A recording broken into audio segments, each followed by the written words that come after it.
Good morning everyone. Welcome to our channel Mission Possible. This video is solely dedicated to the people who are appearing for the exams related to JAIIB, which is for your banking promotions and appraisals. So we have been receiving a lot of requests from many people who are working in banks to post videos for JAIIB in English, because most of the YouTube channels that post videos related to this course post their videos in Hindi, and a lot of people are not so fluent in Hindi and they cannot follow the Hindi videos. So we have decided to post the videos in English so that it can benefit a lot of people who do not understand Hindi. So this conversation entirely will be in English so that all the people who do not understand Hindi can also get to understand this subject very well. And to start with myself, I am Bharat. I am basically a chartered accountant and also a company secretary by profession. And in order to help the people who are writing these exams, I have decided to post the videos. As you all might be already knowing, there are totally 3 subjects or 3 papers in your exams, and one of them is the accounts, and the second one is the principles of banking, and the third one is the legal and regulation aspects of banking. So being a subject matter experts in all these fields, I have decided to make videos on all these subjects, and I will be covering all these chapters and the modules in a phased manner. So for each and every subject, I have just prepared the notes, and these notes will be our main source for covering the entire video courses. So we will be just covering each module in entire paper and also chapter wise, so that it becomes easy for you to understand. So by the end of all the videos, you will be very much self-equipped with all the things that you should know for writing the exam. And after covering all the videos and all the chapters and all the subjects, we will also be conducting a mock section for all the exams related questions. So for each subject, we are planning to at least undertake 10 mock tests, and by doing those mock tests, you can clearly know where you stand in terms of your subject clarity and conceptual clarity. And at the same time, I can also assure you that if you watch the videos one time or even repeatedly, then I think you can be very well equipped with the required amount of knowledge that you need in order to pass the exam. So that is my guarantee, and that is one of the reasons I will be doing the mock test myself, so that I can correlate it to the videos which I have taught already, so that it becomes easy for you also to correlate it to the videos which you have watched. By doing those mock tests, you can yourself assess how much you stand in terms of passing the exam. And I can very much assure you that you just need to concentrate in each of these things. And for this very special purpose, we have also created a Telegram group. The link is given below in the description. So all of those people who are intending to appear for this JAIIB can join the Telegram group, and it's an open group, so it is open to discussion. So all of you who do not understand any particular topic or any particular theory, then you can very well message me in the group, and I will just find my time to answer those queries. And if you do not understand it in English, I can even try to answer your queries in Telugu or Tamil or whatever language you are comfortable with.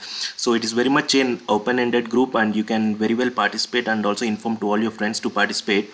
So we will get started with this first subject for now, which is your paper 3, legal and regulation aspects of banking. And totally there are 4 modules in this. The first one is related to your regulations and compliance. The second one is your legal aspects of bank operations. The third module is related to your banking related laws, and the fourth module is related to your commercial laws for the banking operations. There are a lot of commercial laws but for this particular paper 3, we will be covering the commercial laws which are generally used for the banking operations. So just now moving on again to the subtopics. So just now we have covered all these 4 modules name, and again in module 1 there are subtopics, and in module 1, that is your regulations and compliances, the subtopics are totally 5 subtopics. The first one is the legal framework of regulation of banks, which deals with your bank's formulation, bank's incorporation, and who controls the banks and other things. And the second chapter is about your control over organization of banks, which mainly covers your RBI related powers and duties. And then the third is your regulation of banking business. The fourth is the returns, inspection, winding up, mergers and acquisitions, and the last one is public sector banks and cooperative banks. So we will be covering each chapter one by one. In this video, I will be covering the chapter 1, that is your legal framework for regulation of banks.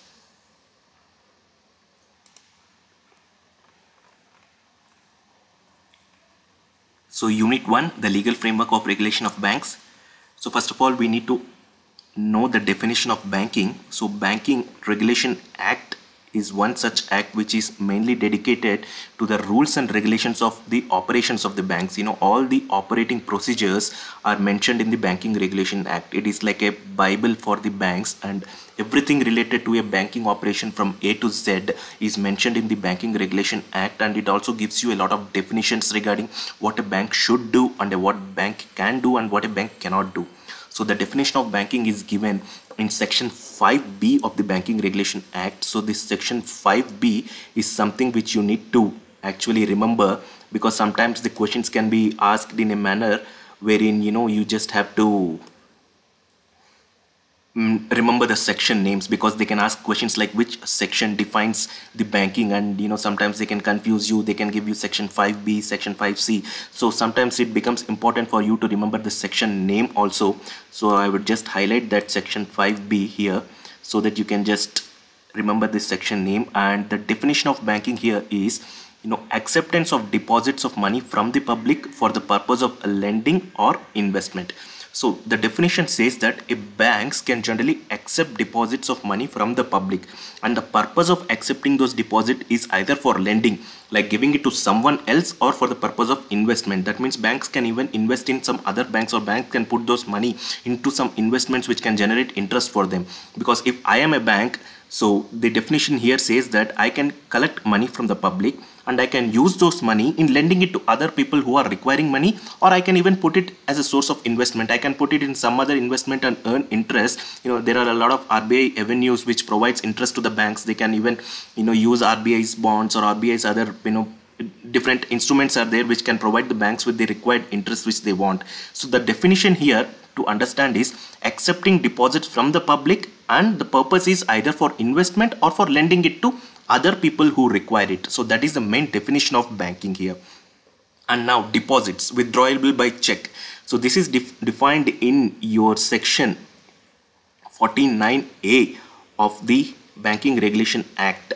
So section 49A of the Banking Regulation Act says that no organization other than a bank is authorized to accept deposits withdrawable by check.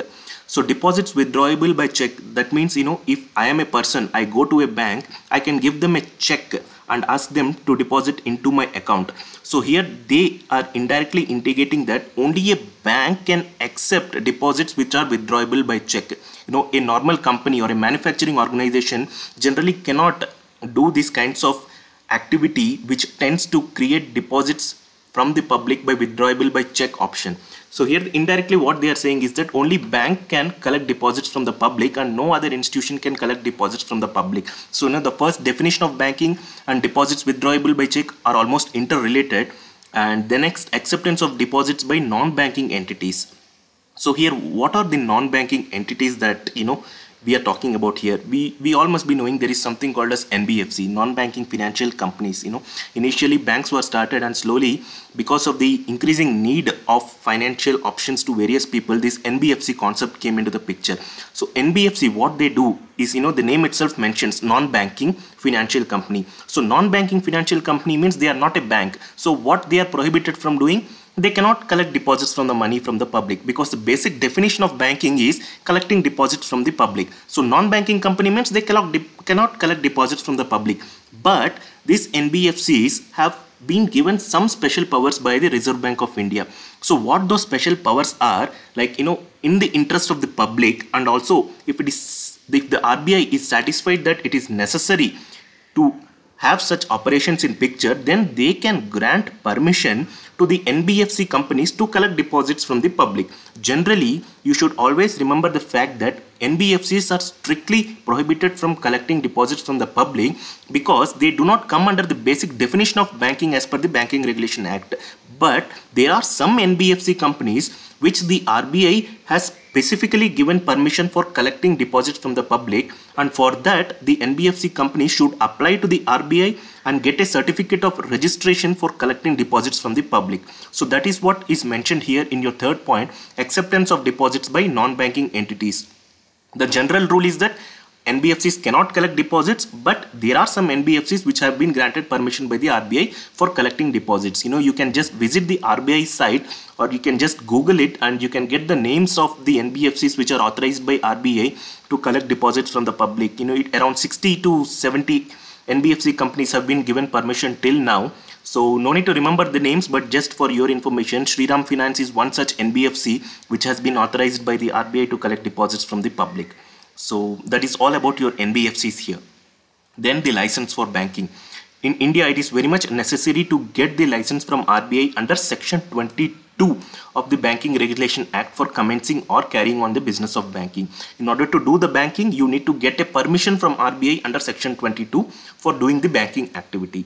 And the main purpose of banking, as we already know in the definition itself, it is acceptance of deposits and lending. But banks generally do not cater their business only to deposit and lending. Now the role of banks have been so wide that they have been involved in each and every financial transactions of a company or in the nation building activity. So there are some activities which are permitted by the Banking Regulation Act under Section 6(1).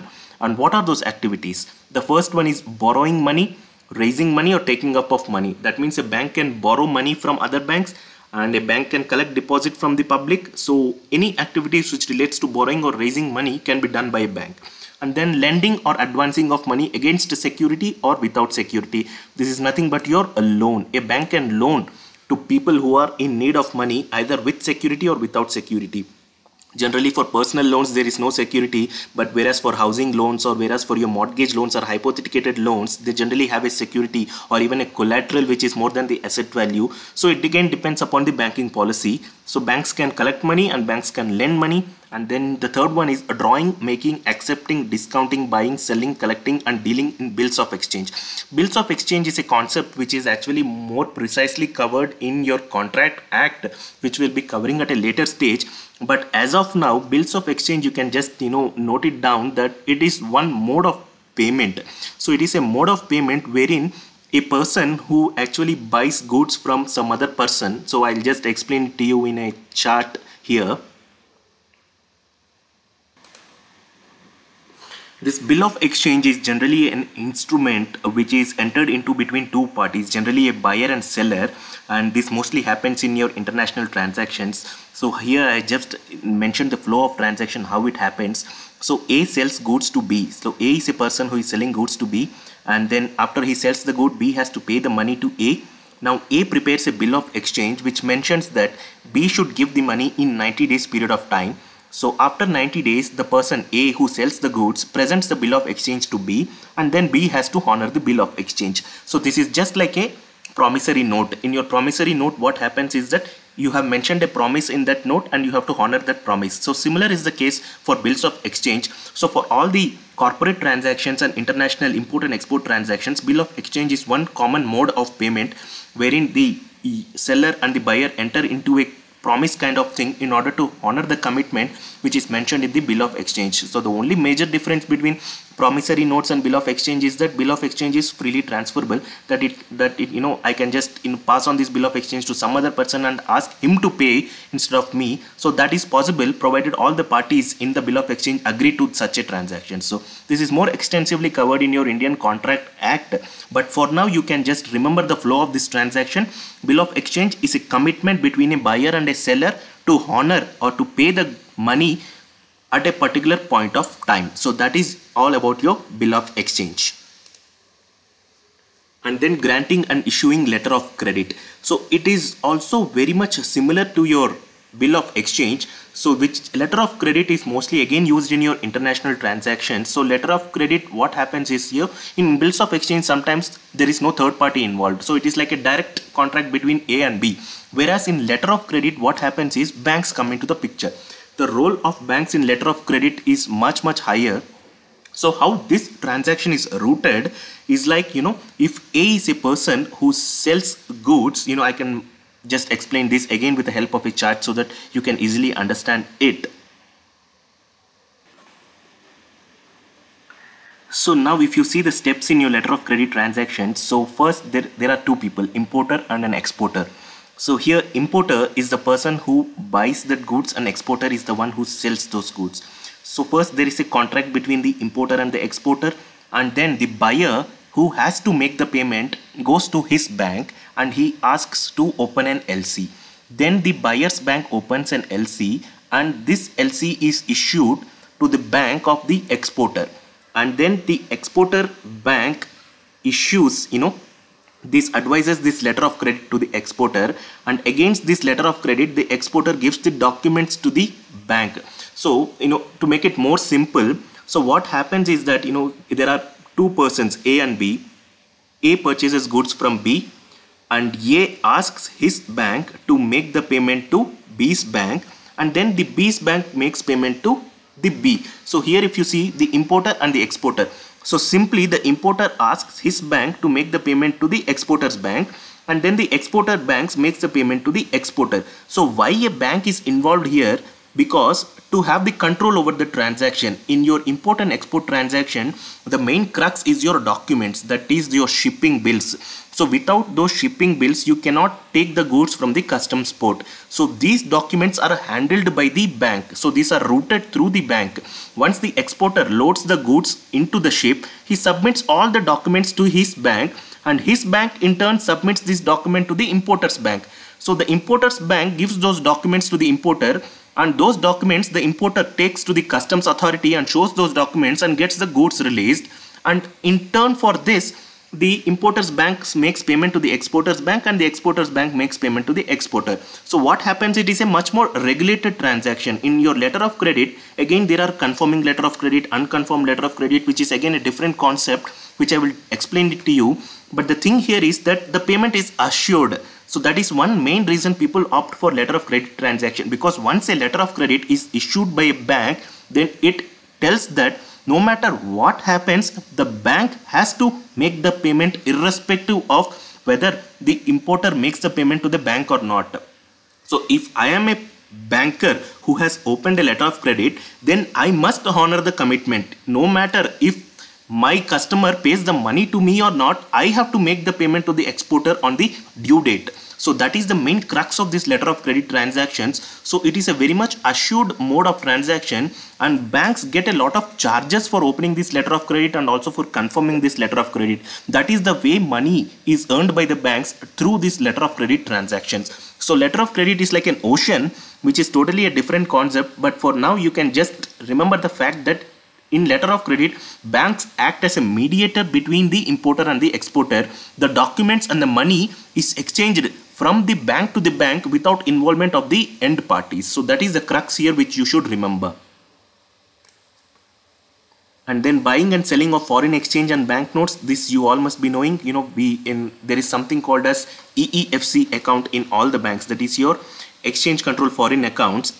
So what happens in that is, like, people can open a dollar account or a euro account in the bank, especially the corporates, big corporates. They get money in terms of US dollars or in terms of INR from all the in terms of euro or USD from various parties across the globe. So generally, instead of opening an INR, they open a USD account and the money is directly deposited into their USD account in dollars, and at the month end the dollars are converted into INR at the respective month-end rate as announced by the RBI. So all these foreign exchange transactions are undertaken by the bank, EEFC account, conversion of dollars into INR.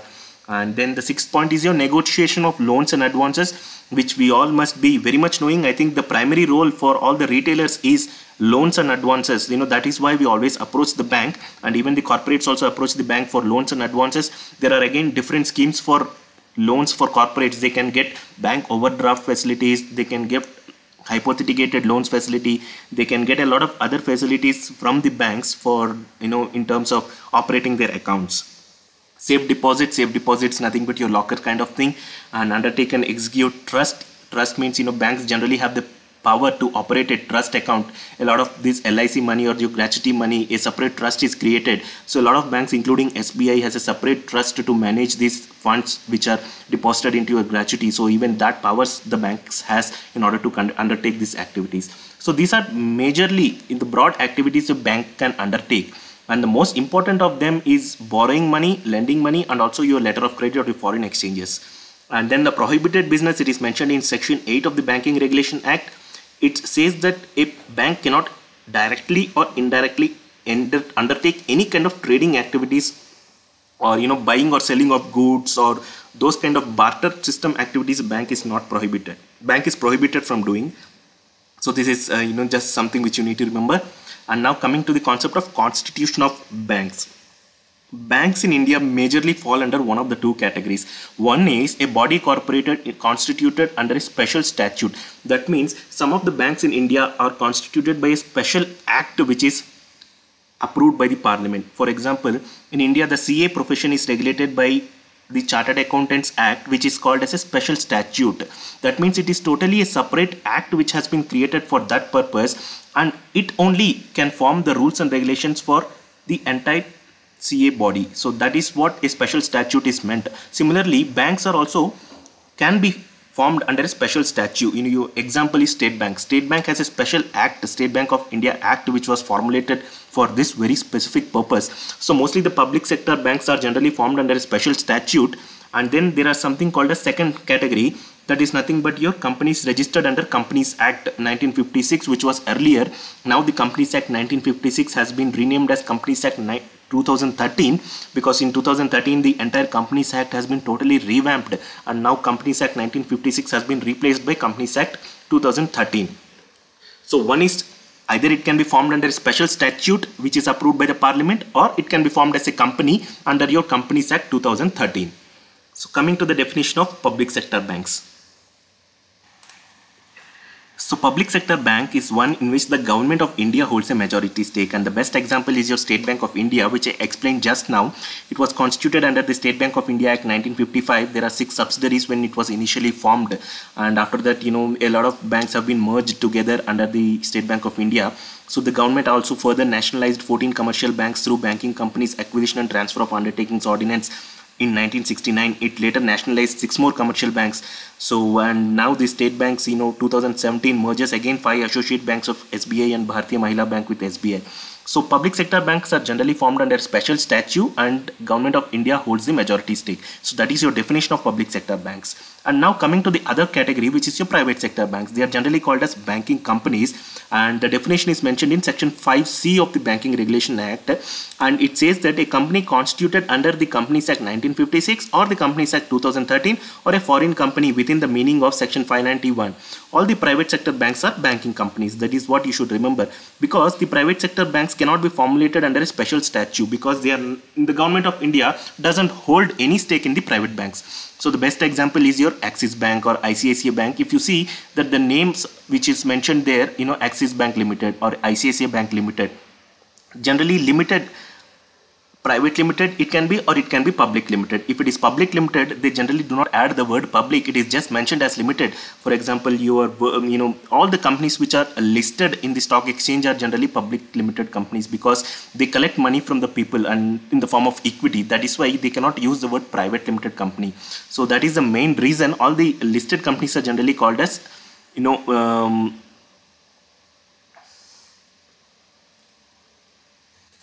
sorry, there was some small network issue. I think my voice broke. And so I was just telling the definition of your private company and your public companies. So I was telling that the private limited companies generally should end with private limited. That is the that is the criteria which is specified by the Companies Act.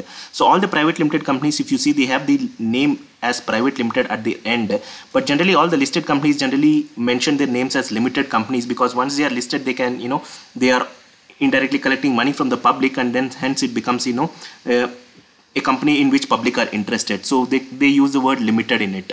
So all the public companies should generally end with limited, and all the private limited companies should end with private limited. So the definition here given by the Banking Companies Act says that any company which is registered under Companies Act and which is carrying on the banking activities can also be called as a banking company, and all the private banks or your Axis Bank or ICICI banks come under this category of banking companies. And then there is your third category, which is a cooperative bank. A cooperative bank is generally a cooperative society. 2 types of cooperative banks are there. One is your multi-state cooperative society, and then your state cooperative society. Multi-state cooperative societies are registered in the cooperative society of the center, because as the name itself suggests, multi-state, the cooperative banks can be put up in any state, whereas state cooperative societies generally are limited to only that particular state, and then hence it is mentioned as state cooperative society. Generally, a lot of companies, also big companies, have their own cooperative societies bank. For example, if you take a company called JSW or Jindal Steel, they have their own cooperative bank which is located in their company, and the main purpose is to collect money from the employees working there and also to give loans to the employees working there. They generally do not tend to have any activities outside the companies, or they don't extend their banking activities to the people outside the company. So these kind of companies, these kind of cooperative banks which are formed for a particular purpose, are generally situated in only one particular state, whereas there are some cooperative banks which are located in various states, and hence they are registered as multi-state cooperative societies. So far we have learned three types of banking companies. One is your public limited banks, which is generally the government of India holding the majority stake. Another is the banking companies, that is your private banks, which are generally formed either in Companies Act 1956 or which are registered in your Companies Act 2013, and the examples are ICICI Bank, RBL Bank and Axis Bank. And then you have the cooperative banks. A lot of cooperative banks names you must be knowing, which are generally formed, and they are also regulated by the RBI and come under the Banking Regulation Act as well. So the next thing to learn about is your Reserve Bank of India Act 1934. So it was an act which was constituted to establish an entity called as Reserve Bank of India, and it is also called as the Central Bank of India, and it regulates all the banking activities which are conducted in India. There are a lot of sections in the RBI Act 1934, and some of the important sections are listed below. You should actually remember these section names, because sometimes the questions are asked, mentioning your sections or giving, which section is this related to, and you must be remembering at least some part of it. So section 3, establishment and incorporation. Section 4, capital of the bank. The capital of the bank shall be 5 crore rupees. And then section 6, section 8, section 17, section 18, all these things you can just have a glance at it. Now we will not be covering in detail into these kind of sections right now, so you can just remember the names for now, but not so important. But yes, you just need to have at least a fair idea of what these sections are related to. So coming to the Banking Regulation Act. So the Banking Regulation Act is the one that regulates all the banking firms in India. Your RBI is the central bank, whereas the Banking Regulation Act tells all the banks what to do and what not to do. Initially it was applicable only to the banking companies, but later on it was amended, and now even cooperative banks are also covered under the Banking Regulation Act, because generally there is a separate act for the cooperative society, but once these cooperative societies are formulated as banks, then they are also governed by the Banking Regulation Act. So Banking Regulation Act 1949 is the Bible for the banks. It tells all the things which a bank is supposed to do and which is not supposed to do. So there are total of 55 sections in the Banking Regulation Act, and some of the important sections are your section 18, cash reserve. We frequently hear a lot of news in the online portal that the governor has changed the ratios, reserve ratios, the CRR ratios, SRR ratios, and your repo rates and other things. So all these things come under your Banking Regulation Act. Section 17, reserve fund. 8, prohibition on trading, disposal of non-banking assets. Section 9, business allowed for a bank. Section 6, section 10 BB, power of Reserve Bank to appoint chairman. Section 11, requirement to minimum paid up capital. Section 12, regulation of paid up capital. Section 21, power of Reserve Bank to control advances by banking companies. Section 21A, rates of interest charged by the banking companies. Section 22, licensing of banking companies. 23, restrictions on opening of new and transfer places. Section 29, accounts and balance sheet, auditing of banking companies. Section 30, Section 36A, power of central government to acquire undertaking of banking companies in certain cases. Section 44A, procedure for amalgamation of banking companies. Amalgamation of two banking companies under the provisions of Section 44A of the Banking Regulation Act 1949. So all these mergers or amalgamation which generally happens are governed by this 44A, and the amalgamation of a banking company with non-banking companies governed by Section 391 to 394 of the Companies Act 1956. Because here not only a banking company is involved but a non-banking company. If it is a non-banking company, then it is governed by the provisions of Companies Act 2013. So when a merger takes place between a banking company and a non-banking company, then it is governed by the provisions of Companies Act. And Section 47A, powers of Reserve Bank to impose penalties. Section 49A, restriction on acceptance of deposits withdrawable by check. So you just need to have a fair idea of what these sections are related to. Coming to the next one, RBI as a central bank and regulator of banks. So it was constituted under Section 3 of the RBI Act 1934 for taking over the management of currency from the central government and carrying on the business of banking in accordance with the provisions of the bank. So the main government's currency management lies with your RBI. The major powers of RBI in different roles as a regulator and supervisor can be summed up as under: power to issue banking license. So any bank which is formed in India need to take a license under Section 22 of your Banking Regulation Act, and the license can be issued only by the RBI. And power of appointment and removal of banking boards. So what this power is, sometimes when the RBI feels that a bank is not conducting its affairs in a proper manner, or when a bank is doing some fraud kind of activity, then it can appoint its people, it can appoint a particular set of people to be on the board of the bank. And the best example is your S Bank. Once the RBI started to feel that something was wrong with S Bank, immediately they constituted a board and they investigated into the entire affairs of S Bank. And also you can see even the Central Bank of India, the RBI has been monitoring its activity since the last 3 years, if you see. And now the Central Bank of India is back on track, and slowly the bank is starting to make some profits. So these kind of powers the bank has, whenever it feels that a bank is not performing properly or some kind of a fraud or suspicion activity is going on, it can appoint its personnel and start to investigate the entire activity. And the best example, as I told, Yes Bank and your Central Bank of India. Power to regulate the business of the banks, power to give directions to the banks, power to inspect and supervise your banks. The banks can inspect, the RBI can inspect the banks at any time out. It can call for records. Power regarding audit of banks. The RBI can conduct surprise audits to the banks, and it can check all the transactions which are conducted by a bank. Power to collect, collate and furnish credit information. Power to impose penalties. Just RBI is like the father of all banks. It has all the powers to regulate the banking activity. No one can say no to any activity which the RBI can impose. So if an RBI decides to go and investigate the affairs of a bank activity on a surprise basis, yes, it can do, and there is no one to question that, because RBI has all the rights to do so, because it is the regulator of all the banking activities which are conducted in India.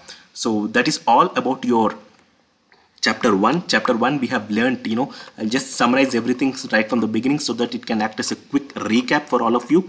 So the first thing that we learned is the banking definition, Section 5B. So Section 5B clearly says that bank means acceptance of deposits and lending, and only a bank can accept deposits which are withdrawable by check, and then acceptance of deposits by non-banking entities. Some of the NBFCs have been given power by the RBI, but as a general thumb rule, NBFC cannot come under the definition of banking company because it cannot accept deposits from the public. Example, you can take Bajaj Finance or Magma Fincorp. A lot of finance companies are there, NBFCs. They cannot take money from the public just like your other banks can do. And then the license for banking, Section 22 of the Banking Regulation Act, and the permitted business. So a lot of business, deposit business, lending, letter of credit, documents, bills of exchange, foreign currency activities, safe deposits. And Section 8 prohibits it from trading activities. And then your constitution of banks. Banks can be constituted either under special statute, just like your State Bank of India Act. A special statute means a special law which is formed by the Parliament for a particular activity. For example, as I told, ACA, Chartered Accountants are regulated by Chartered Accountant Act, which is a special statute. It is a special law, and it regulates all the activities related to the chartered accountancy profession. So similar is the case with banks.